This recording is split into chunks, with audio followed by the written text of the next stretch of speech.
Hi hello welcome to screen మస్తీ. నేను మీ రాణి. Gangs of గోదావరిలో రత్నమాల అనే వేశ్య పాత్రలో అంజలి ఏ రేంజ్లో అలరించిందో అందరికీ తెలిసిందే. అయితే పాత్ర చిన్నదైనా తెరపై కనిపించినంత సేపు రత్నమాల ఓ వైబ్ క్రియేట్ చేసింది. అంతవరకు వేశ్య పాత్రలో అంజలి ఏనాడు నటించలేదు. తొలిసారి ఆ పాత్రలో నటించి తెలుగు ఆడియన్స్కి మరింత దగ్గరైంది. ఈ సినిమాతో అంజలి గ్రాఫ్ పెరిగిపోయింది. తాజాగా అమ్మడు మరోసారి వేశ్య పాత్రలో అలరించడానికి రెడీ అవుతుంది. అంజలి ప్రధాన పాత్రలో విలేజ్ బ్యాక్ డ్రాప్ బహిష్కరణ అనే వెబ్ సిరీస్ తెరకెక్కుతుంది. దీనికి ముఖేష్ ప్రజాపతి దర్శకత్వం వహిస్తున్నారు. అన్ని పనులు పూర్తి చేసుకుని ఈ నెల 19న రిలీజ్ అవుతుంది. ఈ సందర్భంగా అంజలి ఆ పాత్ర గురించి ఆసక్తికర వ్యాఖ్యలు చేశారు. ఇందులో పుష్ప అనే పాత్రలో నటిస్తున్నాను. ఈ పాత్రలో నటించడం నాకెంతో సంతృప్తినిచ్చింది.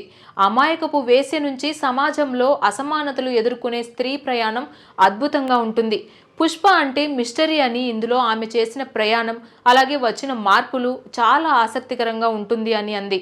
ఇప్పటికే రిలీజ్ అయిన ఈ సిరీస్ ప్రచార చిత్రాలు సిరీస్కి మంచి బజ్ని తీసుకొచ్చాయి.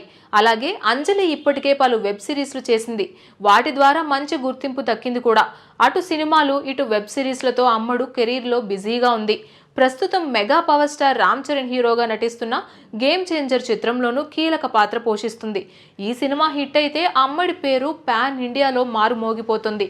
అటువైపు అంజలి స్టార్డమ్ రెట్టింపు అవడం ఖాయం. అయితే బాలీవుడ్ అవకాశాల కోసం కూడా ప్రయత్నాలు చేస్తున్నట్లు వినిపిస్తుంది.